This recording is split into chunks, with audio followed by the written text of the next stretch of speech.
The last episode of Star Trek Prodigy Season 1 is here. It's a bittersweet goodbye, for now, to one of the standout series of Star Trek in recent times.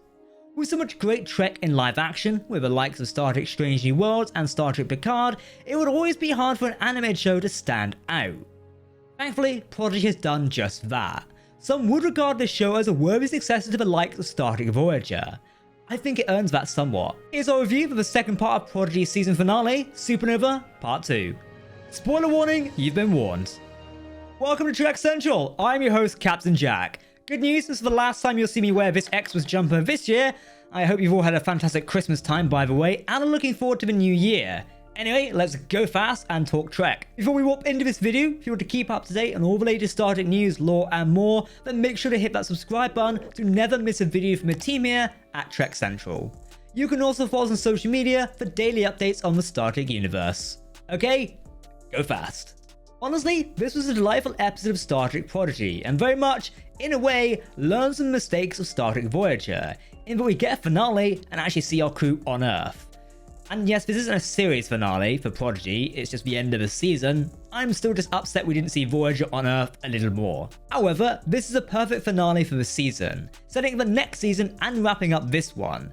But we do have some issues with the structure of it, which we'll go into now. These issues mostly come about from the release structure of these last two episodes, and I think it would have been better if these episodes were released together as a one whole episode. We got a cliffhanger last week of everything going wrong, and then it gets fixed pretty quickly in the second part. This makes it feel somewhat anticlimactic to me, and I think if part 1 of Supernova did not have such a big cliffhanger and easily went straight into part 2 as a feature-length episode or something like that, it could have worked much better. However, these are just small structural gripes to have with it. Story-wise, I really enjoyed it. Now, the solution they employ to stop the living construct is to set the protostar in the protodrive to supernova, and then activate a protowarp at the same time to spread the damage across a large area of space. Basically, the damage to the area is negligible and the fleet won't get wiped out. Now, this makes the supernova name of these episodes make sense, and it's an interesting way to destroy the living construct. We do get some Phantom Menace logic that if the living construct is destroyed, the virus is stopped and doesn't control the ships anymore. Still, as we saw last time, the weapon is less of a virus which automates destruction, but more of a virus that creates a backdoor for the living construct to control the ships itself. Now we get a return of the shuttle created by the protostar's vehicle replicator, and used as an escape pod for our crew of the protostar. You know, I feel like the writers may have forgotten about this feature of the ship since it was first used. Now at the same time, HOLO Janeway would pilot the ship and detonate its protostar. Now, we do have to talk about HOLO Janeway, and that is the success of her character in the series. A character who's a hologram and based on another character we know, fully coming into her own and stepping out of the massive shadow that is Admiral Catherine Janeway. We, even in this episode, see a visualization of how she has grown as a person. Her program is now so extensive that she cannot be copied to an isolinear chip. Ultimately, she sacrifices herself to save our crew and sends them off with a recorded message saying this: the sacrifice has weight to it. HOLO Janeway is gone, that person no longer exists, and to have the show successfully bring the scale of emotion to such a character is a work of art and has to be congratulated. Now we get a month-ish time skip, and apparently, either the protostar shuttle finds its way to Earth and crashed into the Bay of San Francisco, or is towed there and crashed into the Bay of San Francisco. That does pose the question of why we didn't just beam the kids up, or how did the ship get past defenses? Am I the only one? I don't know. Supposedly they just wanted a reference to Voyage Home. Now, an interesting point which has to be made is that the shuttles which escort a protostar shuttle have the registry of their parent ship being what looks to be NCC 74656-A, which would mean the USS Voyager-A is probably the ship Jimmy refers to at the end of the episode. So are we getting a Voyager-A in Star Trek Prodigy Season 2? This is continuing the legacy of Voyager and leading up to Voyager-J in the 32nd century. Now, to see Starfleet Academy again is amazing, with it looking pretty repaired since the Breen destroyed it during the Dominion War. They even seem to have repaired that 4-pronged statue and made it larger than before. The sets we have for the Starfleet Academy are perfect here, with a nice conference room and a courtroom, akin to the one we see from Star Trek 2009. One aspect of these Starfleet Academy grounds is they seem to have docking bays for ships, and we find that they actually made another protostar, or an official protostar class. Now, this feels somewhat cheap to me, just having one already made again, especially since the prototype disappeared so it could have a fatal flaw. Why build another so soon? I mean, it would have been better to introduce in Season 2. Maybe we just need to sell merchandise. This is paramount. It's not the worst thing, and again, the sacrifice of a protostar is more of a sacrifice of HOLO Janeway. So even if this somewhat cheapens the loss of a protostar itself, it definitely doesn't take away from HOLO Janeway's ultimate sacrifice. So the charge of stealing a Starfleet ship, pretending to be a Starfleet crew, are brought upon our crew, and Janeway does defend them even in this sort of courtroom scenario. Even Dahl being an augment, though I somewhat disagree with Janeway's view on Dahl's augmented nature. She brings up that Dahl is an embodiment of the Federation, having so many Federated species DNA in him, which kinda works, but it feels weird somewhat saying it like that. Obviously Dahl's augmentations don't actually enhance him that much, he just has recessive traits such as telepathy we saw in a previous episode. However, at least isn't just so cut and dry of letting him off and joining Starfleet, as they will actually become acting warrant officers under Admiral Janeway's wing. This is somewhat like what the Maquis were on Voyager, so it's kind of cynical that these warrant officers will also be under Janeway's command. So, Zero's original body is hobbled together with spare parts, but it had character and charm and looked kinda neat. Now that we're in Starfleet, Zero gets a new body, and unfortunately for me and a few others here at the team, I think it loses a lot of the character that Zero had.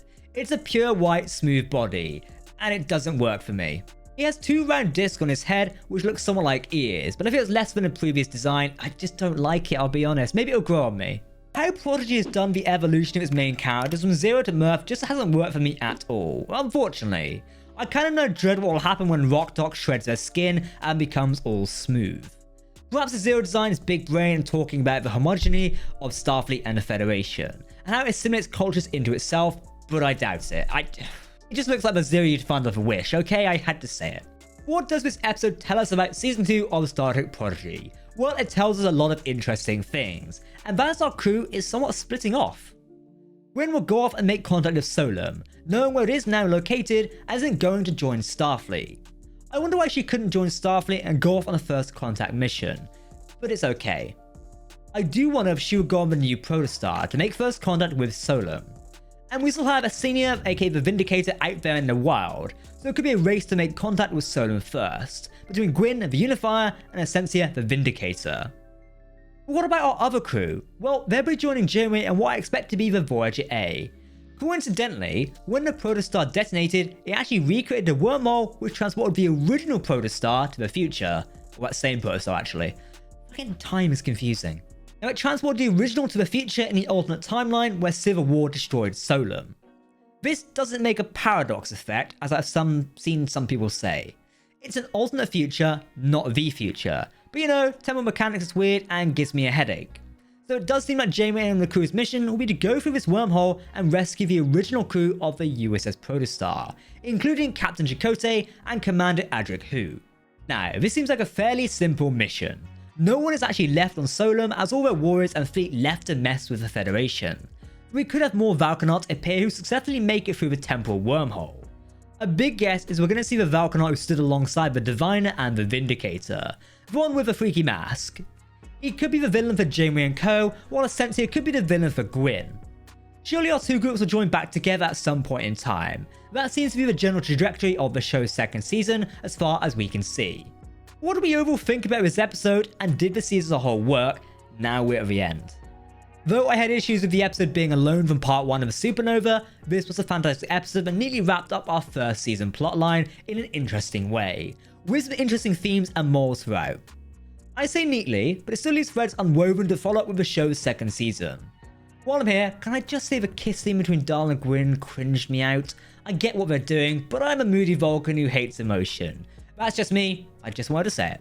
Now, the season even somewhat paints the broad strokes of what our 2nd season will be about, which will keep us theorizing for a while, probably over a year.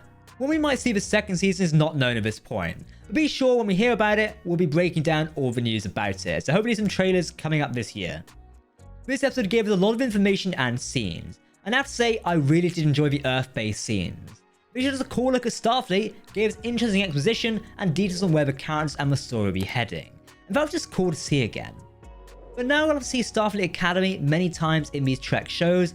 I'm fine if we don't see the big red bridge anytime soon, but we will see depending on if the Starfleet Academy show actually ends up being made, so anything's possible. Right then, that's the last episode of Star Trek for 2022. What a year. Let's raise a glass. I don't have one. the upcoming 2023, which starts with Season 3 of Star Trek Picard in February 16th, or on February 16th.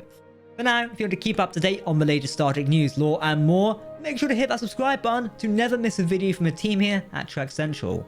You can also follow us on social media or join our community Discord server. But for now, I've been Captain Jack. Thank you very much for watching, and we'll see you next time. Live long, prosper, my friends. Goodbye.